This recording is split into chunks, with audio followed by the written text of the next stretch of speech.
Bienvenue à toutes, bienvenue à tous. Nous sommes très heureux de vous retrouver ce dimanche matin sur le plateau de Sagesse bouddhiste. La voie bouddhiste est un cheminement personnel menant à l'état de Bouddha, un état de pur et parfait bonheur, sans aucune souffrance. Accéder à cet état intérieur demande un travail personnel engageant le corps, la parole et l'esprit sur une longue période. Celui-ci peut s'opérer pour certains pratiquants à travers les longues retraites de 3 ans, 3 mois et 3 jours. Elle se déroule traditionnellement dans un seul lieu, avec pour unique ami le maître de retraite. Pourquoi est-ce important de se retirer du monde et comment? De quelle manière ces retraites se déroulent-elles concrètement? Qu'apportent-elles aux pratiquants? C'est ce que je vous propose de voir dès à présent avec notre invité. Jean-Marc Falcon-Pello, bonjour. Bonjour. Vous êtes le lama référent du centre Kagyu de Genève. À ce titre, on vous appelle aussi Lama Jinpa le Dreux. Vous avez rencontré le bouddhisme au début des années 80 et vous êtes devenu très rapidement le traducteur de Lama Tenzang, le directeur spirituel du centre de Karma Mindurling. Oui. Je précise que vous êtes par ailleurs le président de Montchardon et que justement, vous avez également suivi une retraite de 3 ans, 3 mois, 3 jours. Oui, c'est ça. Alors, rappelez-nous ce qu'est une longue retraite dans le bouddhisme. C'est vrai que la tradition bouddhiste, elle s'est tout de suite marquée, ou elle a toujours été marquée peut-être par justement ce moment de retrait. On le voit par exemple dans ce qu'on appelle les yarne. Yarne, c'est les retraites d'été, et qui se faisaient durant le temps des moussons, durant l'époque du Bouddha, pour éviter de tuer des animaux dans les passages voilà, parce que marcher... Donc là, c'était vraiment un aspect pratique. Oui, mais c'était un peu le cas... Mais je ne sais pas si c'était juste un aspect pratique. C'était aussi l'idée de, finalement, les conditions permettent... ou plutôt les conditions ne permettent pas de se déplacer comme en saison sèche, donc restons quelque part et méditons. Alors cela dit, ensuite, les conditions, on se les crée aussi, évidemment. Mais c'est pour dire que très rapidement, dans les premiers temps du bouddhisme, cette idée de prendre une sorte de temps ou de recul, allais-je dire, pour se mettre à l'extérieur des activités distrayantes, a toujours été non seulement souligné, mais encouragé. Pourquoi? Parce qu'à des moments, c'est nécessaire. C'est-à-dire que l'entraînement, dans le bouddhisme ancien, il y a une communauté monastique qui se constitue, donc l'entraînement se fait à l'intérieur de ce cadre, mais l'entraînement se fait aussi dans un cadre un peu différent, plus solitaire peut-être, où l'on va se donner l'occasion donc de creuser le sujet, de rentrer plus profondément dans la contemplation d'une part, mais aussi dans l'absorption méditative d'autre part. Et alors, pourquoi vous avez souhaité alors à la fois vous orienter vers le bouddhisme de tradition tibétaine, c'est vrai que puis déjà, prolonger en fait par cette retraite? Écoutez, en fait, les choses, comme très souvent dans la vie, quand il arrive des choses importantes, je suis pas sûr qu'on les ait complètement décidées. Après, on y répond, mais c'est comme les rencontres fondamentales qu'on fait. Les rencontres fondamentales qu'on fait, elles orientent beaucoup de choses dans notre existence, et puis on se retrouve prendre des chemins surprenants. Donc pour moi, la rencontre avec Lama Tenzang, vous en parliez en introduction, c'est clair que Lama Tenzang, qui est encore aujourd'hui heureusement vivant et qui vit à Montchardon, qui est maintenant très âgé, c'est quand je l'ai rencontré, que j'avais, c'est il y a 40 ans de ça, quand je l'ai rencontré, c'est un peu une espèce de choc dans le bon sens. C'est-à-dire, c'est l'impression que là, je rencontre quelqu'un d'exceptionnel et je dois dire que j'ai pas vraiment décidé de là où ça allait m'amener. Mais le rencontrant, prenant contact à travers lui aussi avec l'enseignement du Bouddha, découvrant tout ce que ça voulait dire, j'étais vraiment fasciné. Bon, j'étais jeune aussi, mais cette fascination ne m'a pas quitté, elle a plutôt mûri. Et alors donc, vous avez prolongé tout cela par cette retraite. Oui. Là, est-ce qu'il y a eu... C'était aussi un concours de circonstances ou comment ça s'est passé? Je pense un peu, parce que finalement, dès le départ, dans cette relation avec Lama Tenzang, il m'a parlé de cette retraite. Lui-même avait fait cette retraite parce que, alors là, plus précisément dans la tradition Kagyu, qui est une des 4 écoles du bouddhisme tibétain, on insiste pas mal sur cette période de formation. C'est peut-être d'ailleurs presque mieux de le voir comme une période de formation, mais qui est une retraite, évidemment, cloîtrée, donc ça veut dire qu'on sort pas. Et ça, je le savais, sans très bien savoir ce que c'était. Donc, assez rapidement, je pense que quand je devais avoir, je sais pas, une vingtaine d'années, il m'a parlé de ça. Il m'a dit, ça serait bien, si tu en as l'envie, de faire une telle retraite. Et donc, ça a éveillé ça a cheminé, ça a éveillé ma curiosité. Pendant longtemps, ça m'a fait un peu peur, tout en ayant très envie, parce qu'il me semblait que, oui, le chemin passait par là, pour approfondir vraiment, pour toucher cette matière, se donner le temps de manière complète, de manière assez intense aussi, de pouvoir être avec soi-même. On n'est pas que avec soi-même, on est avec des autres. C'est une retraite collective quand même. Il y a le maître de retraite, mais il y a les compagnons de retraite. Alors, on va revenir plus précisément sur la manière dont ça se déroule, mais est-ce que justement, faire ces retraites, c'est une façon aussi de se retirer du monde pour mieux l'appréhender? Alors, je pense que c'est là où la phase de mûrissement était nécessaire pour moi. Parce que je pense que si je l'avais fait trop tôt, j'aurais malheureusement compris peut-être la retraite comme le fait de se retirer du monde et d'abandonner le monde. Et heureusement que je ne l'ai pas fait à ce moment-là, parce que je pense que je ne l'aurais pas fait dans le bon esprit. C'est-à-dire qu'une retraite comme celle-ci, c'est plutôt se mettre en retrait pour mieux revenir. Et c'est très différent. C'est-à-dire que c'est pas du tout une fuite, hein, c'est ce qu'il faut préciser. C'est pas une fuite. Il faut le dire de manière claire, c'est pas une fuite. Alors cela dit, on peut aussi fuir, mais on peut fuir dans une quantité de choses. On peut fuir dans toutes nos addictions finalement. Hein. Donc on peut aussi fuir dans ce contexte-là, mais c'est pas fait pour. C'est-à-dire que l'idée, c'est d'entraîner des qualités qui nous permettent de revenir au monde. Ouais. Tous les grands yogis, Milarepa, pas si on en parle aujourd'hui, c'est parce que si on en parle, c'est qu'il a parlé. C'est-à-dire c'est qu'il a eu une action. Le Bouddha, pareil. Le Bouddha, il vit 6 ans dans la forêt, etc. Il vit des austérités énormes. Si on en parle, c'est parce qu'il est sorti de cette période, il a communiqué. Plus récemment, on peut citer Mingyur Rinpoché, par exemple. Il y en a beaucoup. Oui. Tout à fait, évidemment, qui est d'ailleurs un très, très bon exemple. Et un très bon exemple aussi d'une mise à l'œuvre et d'une mise à l'épreuve aussi de la pratique. Je pense que c'est intéressant. D'où le fait de penser, de comprendre que ce n'est pas une fuite du monde. Au contraire, pour moi, en tout cas, ça a été une manière de re-regarder le monde d'une autre façon.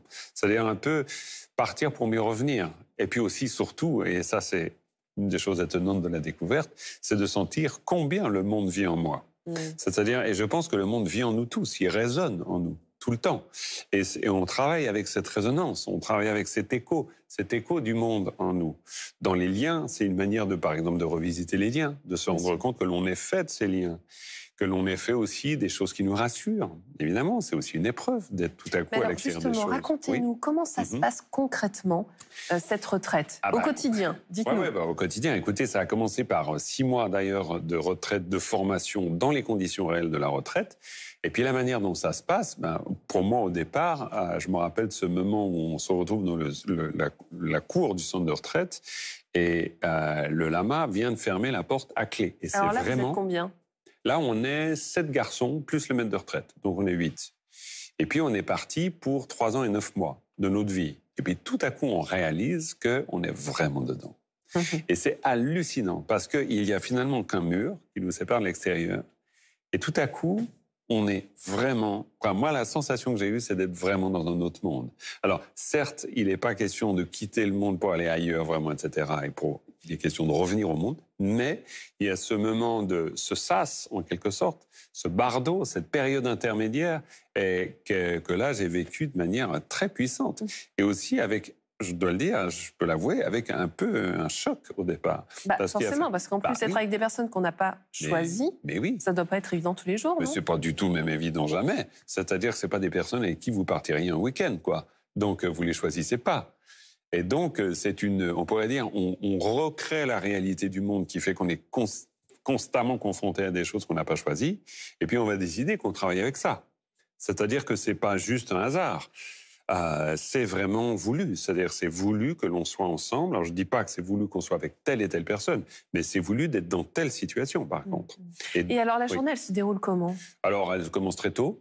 Elle commence à 5 heures du matin, donc un peu avant, pour être prêt à 5 heures. Et puis, elle termine très tard. Elle termine à 22 heures. Et 22 heures, disons, c'est plutôt 23 heures. Donc, ça, c'est l'aspect qui me faisait aussi un peu peur. C'est l'aspect épreuve, c'est-à-dire épreuve physique quand même, avec des siestes qui se raccourcissent de plus en plus au fur et à mesure que les mois passent, avec des moments de pause quasi inexistants. Donc, il y a un côté un peu commando, quoi. Mais parce que concrètement, que faites-vous ? C'est un mélange de méditation, d'études, j'imagine. Oui. Alors, il faut vraiment voir, il faut comprendre une retraite, parce que j'ai vraiment fait une retraite traditionnelle. Une retraite traditionnelle, c'est très, on pourrait dire, le programme et c'est au cordeau, quoi. C'est-à-dire qu'on a telle période, type, par exemple, 1 mois, 1 mois et demi, 2 mois, souvent ensuite des périodes de 3 mois où l'on entre dans une pratique, on reçoit des instructions. Donc avant, on entre dans cette pratique et on a un programme de 4 sessions par jour, des sessions assez longues. Et puis, au cours de ces sessions, on suit le programme de pratique. Ça veut dire, par exemple, l'apprentissage d'un rituel avec des visualisations, des récitations de mantras, etc. Parfois des techniques physiques. C'est une occasion aussi de transmission extraordinaire et très rare parce qu'on est dans les bonnes conditions pour recevoir vraiment, on pourrait dire, la quintessence des instructions d'une lignée. Et ça, j'avais vraiment envie d'être en contact avec ça. Cette transmission vivante des yogis, eh bien, elles ne peuvent vivre que si on les met à l'œuvre, que si on les incarne d'une certaine façon. Mais alors justement, aujourd'hui, comment est-ce que vous avez le sentiment de les incarner? Comment s'est passé le retour à la vie civile? C'est clair que le retour, c'est pas tout simple. En plus, moi, je vis une réalité de couple avec une compagne qui a elle-même des enfants, qui s'appelle Agathe. Et donc, ça voulait dire retrouver le chemin de la vie en commun avec une femme ou avec un homme, c'est complètement égal. Ça aurait été le même problème, en définitive. Problème, joie aussi, parce qu'en l'occurrence, j'étais très heureux de rentrer. Mais c'était compliqué, parce que chacun fait son chemin pendant cette période. Chacun s'organise. Et chacun réfléchit forcément, ou réfléchit tout court. Il y a une mise en perspective qui est différente. Oui, il y a des mises en perspective sérieusement différentes. Puis après, il faut tout simplement retrouver le fil. C'est-à-dire, par exemple, il a fallu que je me réorganise dans l'espace. J'avais un problème, même pour traverser une route. C'est-à-dire qu'il était difficile. Et au début, c'était compliqué de prendre plus de 2 rendez-vous, même de plus d'1 rendez-vous par jour. Parce que c'était vite trop. Et par exemple, j'aimais bien le vélo, je fais plus de vélo. Le vélo, ça va trop vite pour moi. J'ai envie de temps. J'ai envie de pouvoir prendre le goût des choses, le goût des rencontres. Mais alors, si on devait résumer, qu'est-ce que ça vous a apporté fondamentalement, cette retraite? Fondamentalement, c'est d'abord une confiance immense en le Dharma. Ça, vraiment. Je crois que, vraiment, je peux dire aujourd'hui, oui, le Dharma dit la vérité. Mais c'est pas une vérité à laquelle il faut adhérer. C'est plutôt, tout à coup, le Dharma a commencé à résonner en moi au sens propre. C'est-à-dire, il y a vraiment. Et donc, ça veut dire un peu une manière de toucher le sol aussi. C'est-à-dire de me dire, OK, finalement, tout commence maintenant, d'une certaine façon, après une telle retraite aussi. Pardon ? On n'est qu'au début. On n'est qu'au début. On est toujours au début. Et puis, du coup, c'est un peu de se dire, avec cette belle formule de Pema Chodron, le chemin commence là où nous sommes. Et la retraite, c'est nous dire, OK, nous sommes là. Et donc, pour moi, ça voulait dire découvrir, par exemple, mes addictions aussi, des existences. Qu'est-ce que ça veut dire? Quel est mon lien aux autres? Quel est mon lien au monde? Quel est mon lien à moi-même? Qu'est-ce que je fais des conflits que je peux rencontrer? Parce qu'il y en a aussi. Donc, voilà, une mise en perspective extrêmement utile pour vivre la réalité de tous les jours. Merci infiniment d'avoir partagé avec nous votre expérience. Merci Aurélie. C'est la fin de cette émission. Avant de nous quitter, voici quelques ouvrages que nous vous proposons. Maître et disciple de Gendo Rinpoché, publié chez Dzambala. L'auteur insiste ici sur le développement progressif de l'esprit d'éveil et précise les qualités que doivent présenter le maître spirituel et le débutant sur la voie. Il nous aide à comprendre le véritable sens de l'accumulation de mérites et les étapes de la méditation. La voix des héros de l'éveil de François Granger, publié aux éditions Le Passeur. Ce récit rare et singulier, personnel et universel, nous introduit dans l'univers protégé des centres de retraite. Écrit dans un style touchant et direct, il retrace le cheminement de l'auteur, de son initiation auprès du célèbre maître tibétain Gendun Rinpoché à sa pratique quotidienne du bouddhisme Vajrayana. Et enfin, Lama à 19 ans et après, de la méditation à la télévision, d'Hermès Garanger, publié aux éditions Claire Lumière. L'auteur a grandi en France, dans l'un des plus grands centres bouddhistes tibétains d'Europe, et s'est épanoui au milieu de moines bouddhistes qui lui ont enseigné la méditation. À 15 ans et demi, elle a fait le choix radical qui va transformer le reste de son existence, partir en retraite pour une durée de plus de 1000 jours pour devenir à sa sortie la plus jeune lama occidentale. Elle nous livre ici son parcours de vie passionnant. C'est la fin de cette émission. Vous pouvez la revoir pendant 1 mois sur France.tv. Nous vous souhaitons une très, très belle semaine.